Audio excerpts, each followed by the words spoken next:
इथे विधान परिषदेसाठी महाविकास आघाडीकडून उद्धव ठाकरे विधान परिषदेची निवडणूक लढवण्यास तयार झालेत। उद्धव ठाकरे उद्या उमेदवारी अर्ज दाखल करणार असल्याची माहिती आहे। महाविकास आघाडीतील तीनही पक्ष मिळून विधान परिषदेची केवळ एक जागा निवडून येईल इतकं संख्याबळ त्यांच्याकडे आहे। त्यात उद्धव ठाकरे उमेदवार असतील तर ही निवडणूक बिनविरोध होण्याची शक्यता आहे। दुसरीकडे उमेदवारी अर्ज दाखल करण्यासाठी अवघे 3 दिवस उरलेत, मात्र महायुती आणि महाविकास आघाडीकडून अद्याप उमेदवारांची घोषणा झालेली नाही। विधान परिषदेच्या निवडणुकीत शिवसेना तिसरा उमेदवार देण्याच्या तयारीत आहे। उद्धव ठाकरेंनी विधान परिषदेसाठी उमेदवारी अर्ज भरल्यास एकनाथ शिंदे तिसरा उमेदवार देणार असं कळतंय।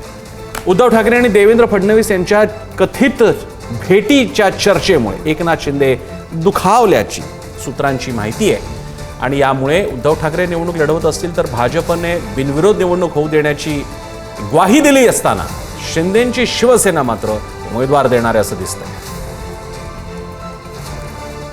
पंकज दळवी आपल्याला अधिक माहिती देत आहेत। पंकज, काय चाललंय राजकारण?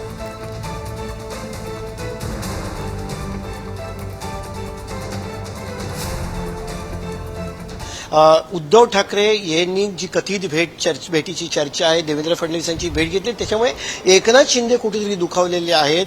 मुख्यमंत्री उद्धव ठाकरेंना भेटले कसे अशी भावना कुठेतरी त्यांच्या मनात आहे। त्यामुळे कुरघोडीचं राजकारण हे त्यांच्याकडनं केलं जाईल। भाजपाने उद्धव ठाकरे यांना समर्थन दिलं, त्यांना पाठिंबा दिला आणि कोणी उमेदवार नाही दिला तर एकनाथ शिंदे त्यांच्या विरोधात उमेदवार देतील। कुठेतरी राजकीय इगो जो आहे तो दुखावला गेल्याचं इकडे दिसून येतं आणि त्यामुळे तो राजकीय इगो जपण्यासाठी एकनाथ शिंदे तिसरा उमेदवार देणार असल्याचं समजतंय। 2 उमेदवार एकनाथ शिंदे यांची अगदी निवडून येण्याची शक्यता पूर्ण आहे। त्यामुळे तिसरा उमेदवार दिला तर बिनविरोध निवडणूक होणार नाही। एकनाथ शिंदे त्यांची फ्लोअर मॅनेजमेंट करतील, अपक्ष असतील किंवा इतर पक्ष सपा असतील, इतर पक्ष असतील, त्यांच्याशी चर्चा करून MIM असेल त्यांच्याशी चर्चा करून ते त्यांची भूमिका जी आहे ती त्यांना सांगून कुठेतरी उद्धव ठाकरे यांच्या मताचं जी स्ट्रगल आहे ते वाढवू शकतात। बरं पंकज, आपल्याला बघूया याच्या बाबतीत काय राजकारण पाहायला मिळत आहे आणि उद्धव ठाकरेंना मिळणारा अप्रत्यक्ष भाजपचा पाठिंबा काय रंग आणणार आहे। धन्यवाद तुम्ही दिलेल्या माहितीबद्दल।